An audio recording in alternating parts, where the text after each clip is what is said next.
शेवग्याच्या शेंगाचा प्रोग्राम आहे, तर ह्याची भाजी फार टेस्ट होत असते. त्यासाठी लागणारे पदार्थ शेवग्याच्या शेंगा घेतलेत, त्यानंतर 1 वाटी शेंगदाणा, 1 लसणाचा गड्डा, कोथिंबीर, अजून कढीपत्ता आणि 1 टमाटर अजून बी लागणार असे आहे. पहिले जिरे टाकले, कडकडायला लागलेले आहेत. त्यानंतर आम्ही थोडासा कढीपत्ताही टाकत आहोत.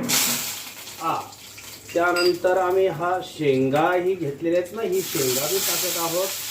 आता शेंगा टाकून झालेला आहे, टाकत आहे.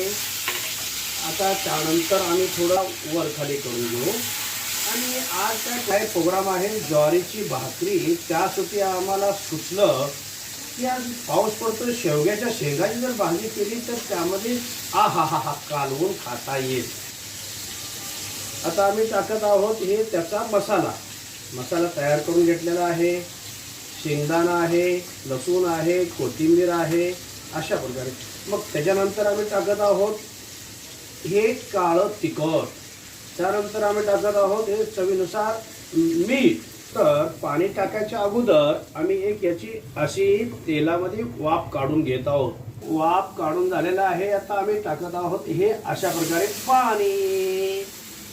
आता ते टाकणार आहोत कोथिंबीर, हिरवीगार कोथिंबीर उकळायला लागलेली आहे.